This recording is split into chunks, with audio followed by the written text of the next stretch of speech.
Jésus est en vie. Jude chapitre 1.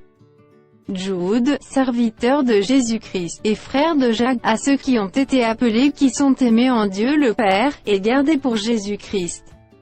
Que la miséricorde, la paix et la charité vous soient multipliées. Bien-aimés, comme je désirais vivement vous écrire au sujet de notre salut commun, je me suis senti obligé de le faire afin de vous exhorter à combattre pour la foi qui a été transmise aux saints une fois pour toutes. Car il s'est glissé parmi vous certains hommes, dont la condamnation est écrite depuis longtemps, des impies, qui changent la grâce de notre Dieu en dissolution, et qui renient notre seul Maître et Seigneur Jésus-Christ. Je veux vous rappeler, à vous qui savez fort bien toutes ces choses, que le Seigneur, après avoir sauvé le peuple et l'avoir tiré du pays d'Égypte, fit ensuite périr les incrédules, qu'il a réservé pour le jugement du grand jour, enchaînés éternellement par les ténèbres, les anges qui n'ont pas gardé leur dignité, mais qui ont abandonné leur propre demeure.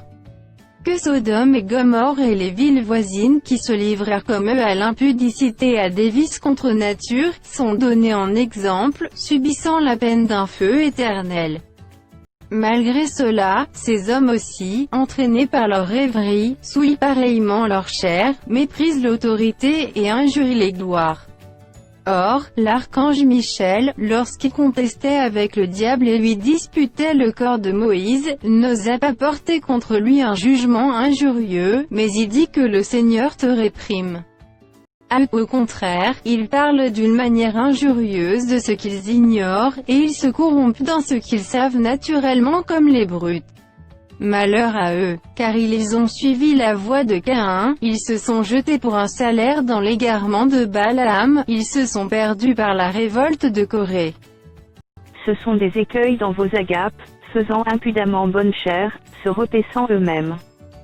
Ce sont des nuées sans eau, poussées par les vents, des arbres d'automne sans fruits, 2 fois morts, déracinés. Des vagues furieuses de la mer, rejetant l'écume de leurs impuretés, des astres errants, auxquels l'obscurité des ténèbres est réservée pour l'éternité. C'est aussi pour eux qu'Enoch, le 7e depuis Adam, a prophétisé en ces termes, « Voici, le Seigneur est venu avec ses saintes myriades. » Pour exercer un jugement contre tout, et pour faire rendre compte à tous les impies parmi eux de tous les actes d'impiété qu'ils ont commis et de toutes les paroles injurieuses qu'ont proférées contre lui des pécheurs impies. Ce sont des gens qui murmurent, qui se plaignent de leur sort, qui marchent selon leur convoitise, qui ont à la bouche des paroles hautaines, qui admirent les personnes par motif d'intérêt.